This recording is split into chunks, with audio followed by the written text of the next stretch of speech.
M'acaba de trobar amb un tio pesat, amb les orelles grans, que deia que coneixia la meva àvia o no sé què, però què estàs contant-me? Si jo he quedat per anar a buscar bolets, ja arriba tard, per cert.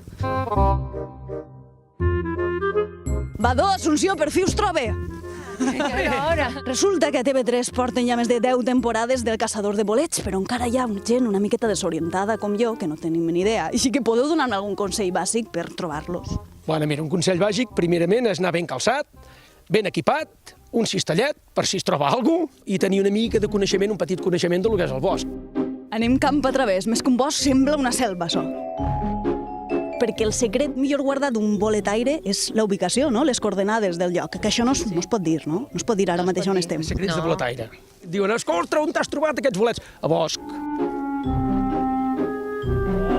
Primera classe, Badó, de boletaire oficial. Com s'agafa correctament un bolet? Correctament, un bolet s'ha d'agafar arrencant-te'l, mai tallar-lo en gabinet. Això és més bo que qualsevol tall de carn. La crem de la crem dels bolets. Pel meu gust, sí. Jo no canviaria una tassa de bruc, com diem vulgarment, que és la pampa, per un rovelló. Oita, Maria. Espectacular. I no us ha passat mai que aneu molt concentrats buscant els bolets i de sobte us despisteu i no sabeu tornar cap a casa? A vegades em poso a caminar i com me'n dono compte dic, hosti, però si he travessat 3 carenes. Tu, ara estic al puesto i tinc el cotxe a la 5ª punyeta. Vas tirar un cigroneig per saber tornar o no? No. Es coneix el terreno perquè a base de tants anys ho coneixes encara que no vulguis. Perquè vosaltres porteu tota la vida. Sou més boletaires que els boletaires. Sí, de petita, vull dir, anàvem amb els meus pares a buscar bolets. Jo quan la vaig conèixer, el primer que li vaig preguntar, dic, t'agraden al bosc? Diu, oh, i tant, diu, els meus pares són boletaires. Dic, si vols ja ens podem casar. I com distingim un bolet comestible dels que no ho són? Totes les espècies comestibles tenen un bolet de la seva espècie que no ho és. En cas de dubte, el deixem. Sí, en cas de dubte es deixa.